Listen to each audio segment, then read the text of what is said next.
You are listening to the Julie Parker Practice Success Podcast, where you discover management insights and strategies for a successful dental practice. There are also interviews with key people in the industry who have advice and services to help you and your team achieve great success. Welcome to this episode of the Julie Parker Practice Success Podcast. And my guest today has been somebody that I've known about for a number of years. We've met a few times, and he gives me information that I think is so compelling for dental teams. It's all about their health and safety, but also the health and safety of the environment, and the practices themselves will also benefit. I would like to introduce my buddy, Jurgen Kuhefuss of Bio Hygiene. Welcome to this episode of the JPS podcast. Thank you very much, Julie. Thanks for having me. That is my pleasure. This is such an important topic, Jurgen, and every time that we meet, I have this internal drive to run around to all the dental practices I know and say, have a look at this. Yeah. So before we jump into what Bio Hygiene is all about, can you just give us a little bit of a history around Jurgen? Sure. I've been manufacturing infection control products in Australia now for 21 years. And my dad actually started Bio Hygiene on his farm in the bathtub, and he was mixing up some water and some concentrates and decided to sell it to his friends and other businesses, and it slowly snowballed into a company that ended up manufacturing pallets and pallets every month.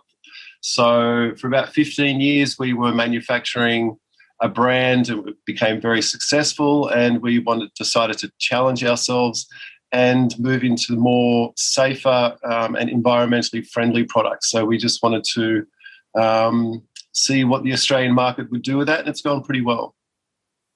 Well, I remember the days of me being a young dental nurse back in the, late 80s. Yep. And I still remember, gloves were kind of optional. And my first job, if I wanted to wear gloves, I had to buy them myself. And then I just used one pair for the whole day. This is how old I am. Yep. And I still remember the glutaraldehyde dermatitis on my hands. It was just part of me for years and years and years.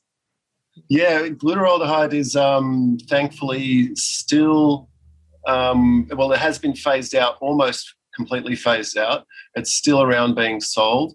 But there are a few other nasties that a lot of people are using at the moment that they may not be aware of. And so that's what Bio Hygiene does, is that it produces chemicals that are a person user-friendly and environmentally friendly alternative to the traditional brands that are out there on the market that can have quite a damaging impact. Let's talk about the damaging impact on the user, first of all. Sure. There are products on the market now that, in my experience, I talk to people and ask them if they're aware of certain chemicals that should be avoided by young women who are pregnant or wanting to start a family. And I found probably a bit less than half know that there are certain solutions that when pregnant should be completely avoided due to that the overexposure may have an impact on the pregnancy. So I've also trained staff in large health funds. I remember the story I like to tell is that there was 12 locations of a health fund and 80 nurses, and out of the 80 nurses, 3 of them were pregnant. And you could actually hear a pin drop once the nurses found out that there's a product that they were using every day that clearly stated on the label may harm fertility and may harm the unborn child. And wow. I tell you, in all of my years of dental assisting and then reception and being in practices, I have never once read the hazardous impact on these chemicals. Yeah, it's right there on the label. And if you hand out the products and get them to read it for themselves, then they slowly or very quickly start taking more notice of the chemicals they're using every day. So within 2 weeks, that large health fund changed over to our products within 2 weeks. So they were very happy to get rid of a product that may have an impact on their staff. For sure, for sure. And so the sort of chemicals we're talking about, they're the suction cleaners, the surface Right? disinfectants, the Yep, ultrasonic bath chemicals. exactly. Yeah, it's the suction solution. There's one brand out there that leaves an oily residue in the bucket.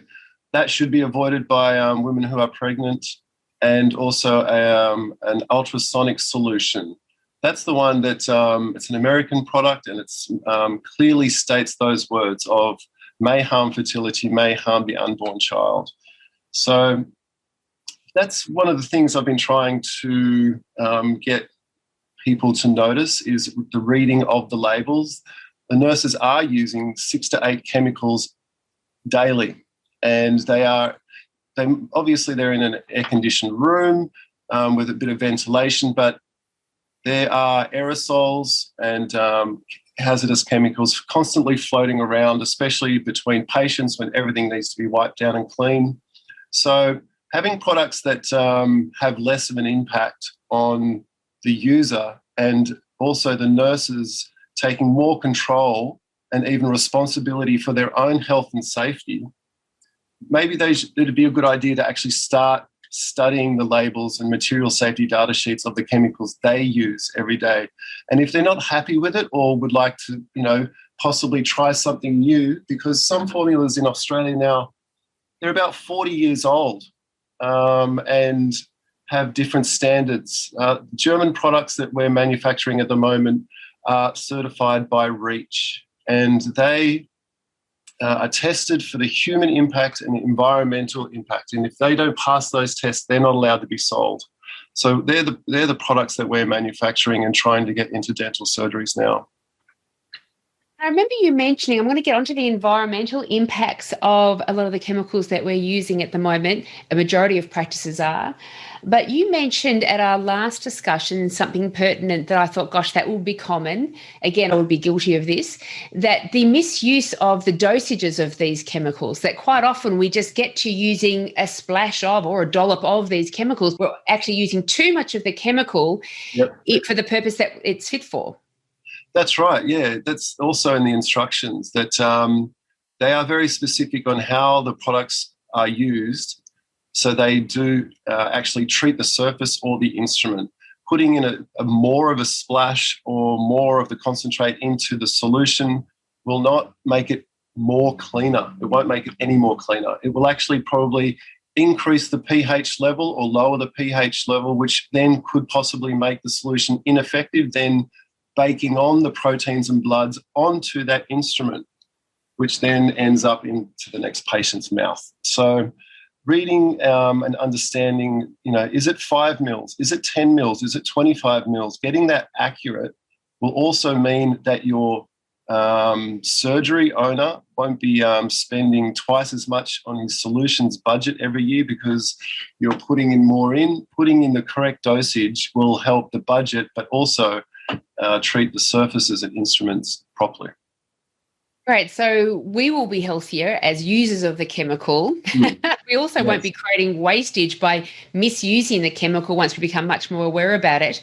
Yep. Tell me a little bit about the environmental impact. Sure.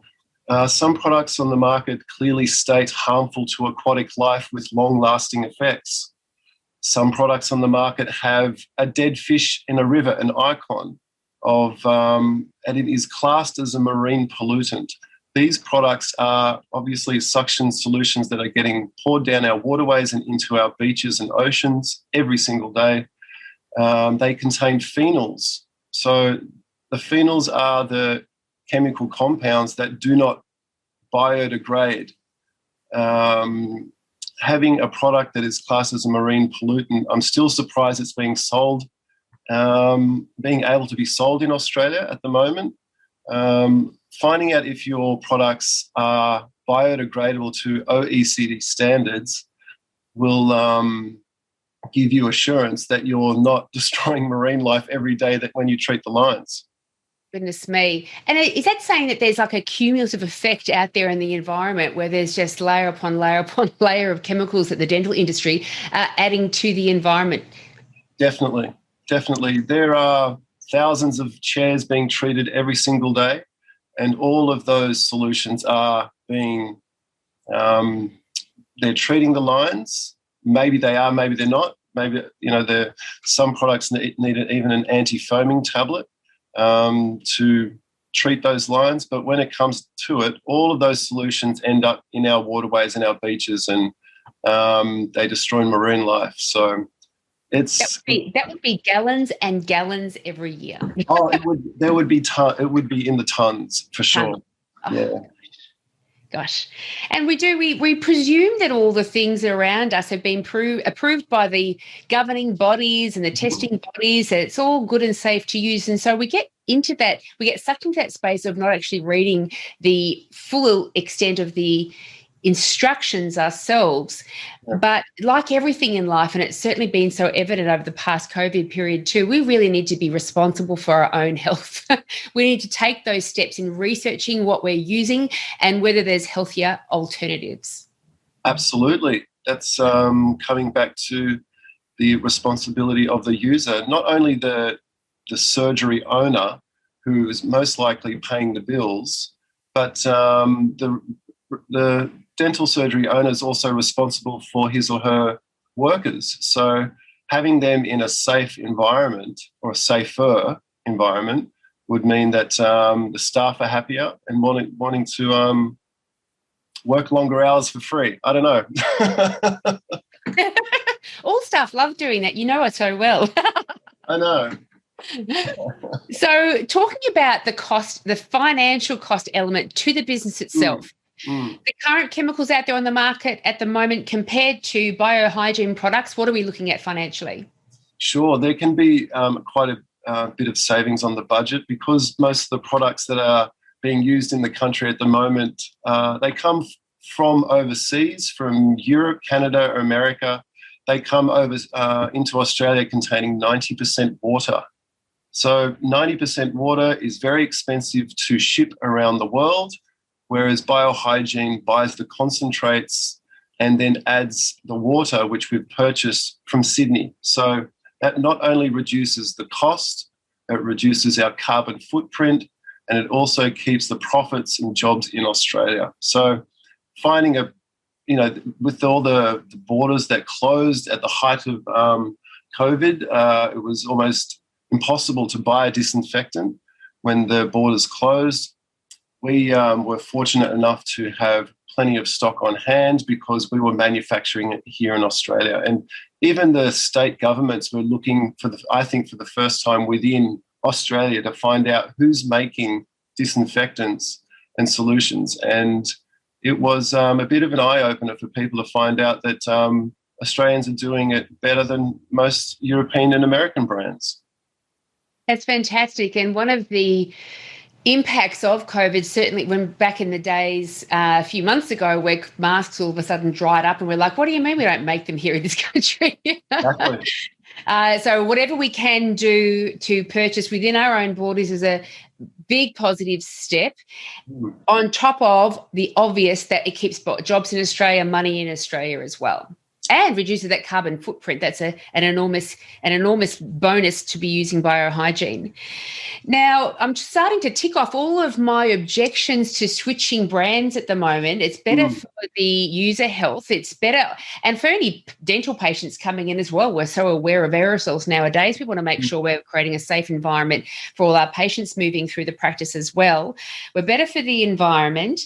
We are cost effective. We're going to save money with this product. But there's another challenge or another objection that some practices may have in terms of their equipment warranties. That's right. Exactly. A lot of people use a defense mode of saying it'll void my warranty. Now, warranties don't last forever. They most likely 1, 2, 3 years of a warranty, and once a warranty is then out of date, the user or the owner can then use any product they want as long as it is TGA registered, and then they can start looking at other brands that are better for the environment and better for their budgets. So warranties don't last forever. Plus, there are products in the warranty where the brand stipulates to only use products that do not foam. They don't mention any brand names. So not only it's probably for the dental surgery owner that if they are worried that they are voiding their warranty, to actually find out what the details are in the warranty, because nearly all brands do not stipulate a brand name. They just give instructions on what solutions can and can't be used. Some are strict, there's no doubt about that. But to say that this will void my warranty, my first question is your equipment still in warranty? Where, I found out that over 90% of Australian dental equipment is out of warranty. So that would be something else that everyone can look at and find out if it fits them as well. Fantastic. And I would suggest if there's any equipment manufacturers out there that are stipulating a specific brand that is quite damaging to the user or can be quite hazardous to the user, and there is a viable alternative, I'd be challenging that manufacturer to say, come on, have a look at this, because we don't want you contributing to the lack of occupational health and safety that we're providing for our team members. Absolutely. So do you get any other barriers to going into dental practices and saying, here's this magnificent range of products, why don't you jump on board? I imagine that part of it is, but now we have to learn a whole new system, or we have to try to use up our old stock, all those sort of implementation issues that we can have as dental practices. That's right. The big word is change. And a lot of people don't like change. And obviously when you walk into a dental surgery, it's usually manic. And the person at the front desk has got 2 phone calls going and they're trying to assist a dentist, and I completely understand that they should have 8 arms really to help them get through the day. But our products personally do not change the daily routine of a surgery. They only make it environmentally friendly and much safer for the user. Also, having an understanding that you're doing something better for the environment and better for yourself should be incentive to want to change. So I know it takes a few goes. I mean, if it takes a few viewings of a 1-minute video, you'll completely understand that the products are used in exactly the same way and that they're completely biodegradable. So once you've noticed that there is a dead fish on the product that you're using, maybe that would be incentive to say, let's change and go from there. And it really does it's obvious that this is a very important thing to bring into dental practices. And it's just a matter of urgency, because that's right, all of the patient interactions and the operations of the day, they rise to the top as an urgent thing. So the best thing I would suggest for dental practices is to contact yourself. And did you say that there were videos around that you have on your website? Tell us a little bit about what resources you have on your website that people could investigate further into. Yeah, sure. All material safety data sheets are available for download.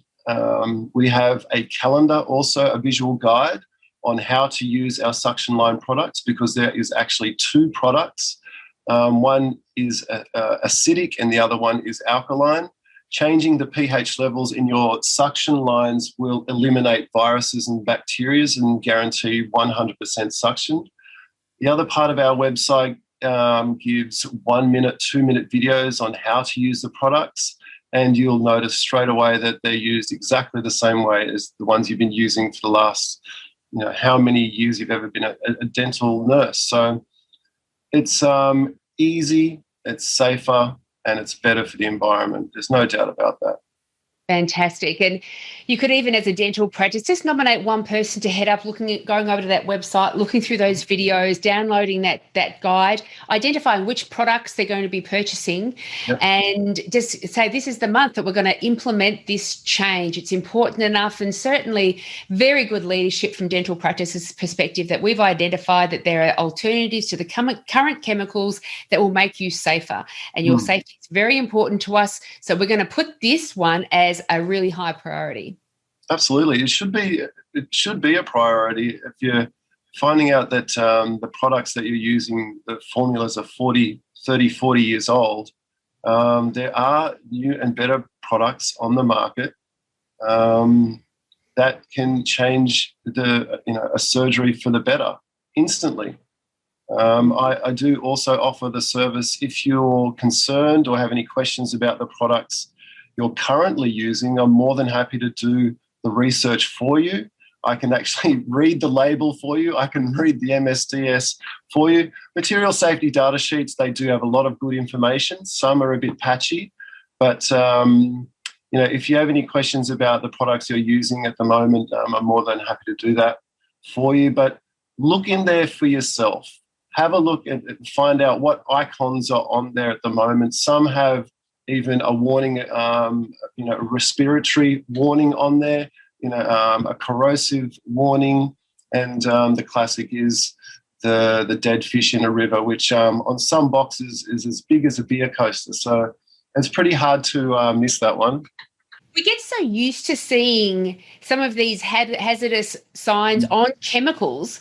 Like we've got them in our garages, we've got them in our dental surgeries, they're in the aisles of the supermarket that go through laundry and all the rest of it with those sort of chemicals. We get so used to seeing these little icons that are warnings that they kind of lose their sense of importance, don't they? But they really should be an alert to read further into it. Yeah, they're like street signs. You know how to get home, but you never notice the street signs. So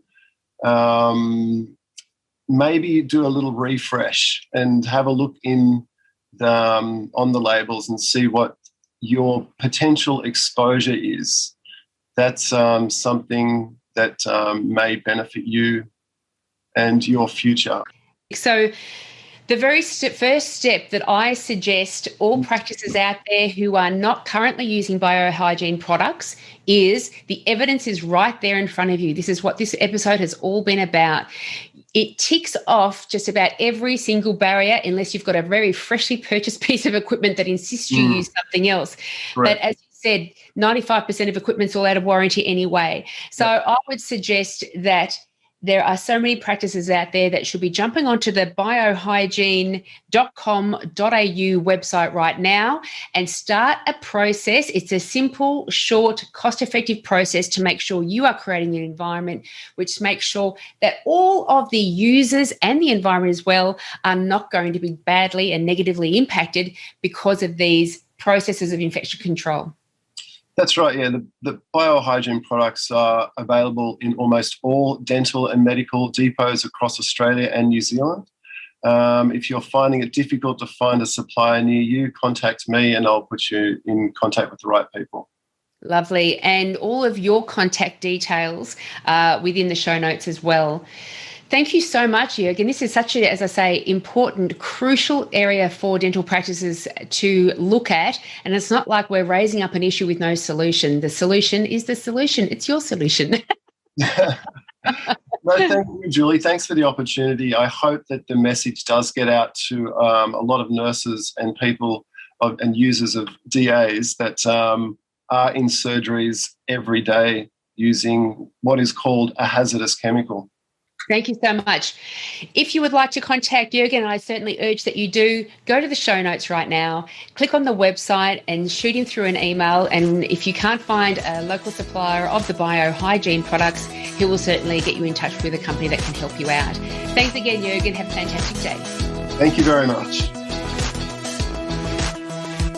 Hey, if you enjoyed listening to this episode, you should join the club. The club members receive an online lunch and learn every week where I share insights, systems and strategies to improve the success of your practice. These lunch and learns could not be easier. They are recording so you can watch them at a time that suit you. Members also have full access to the library of all of our past topics. The price is just $199 per month. And it is a powerful and effective way to upskill your team. I hope to see you there.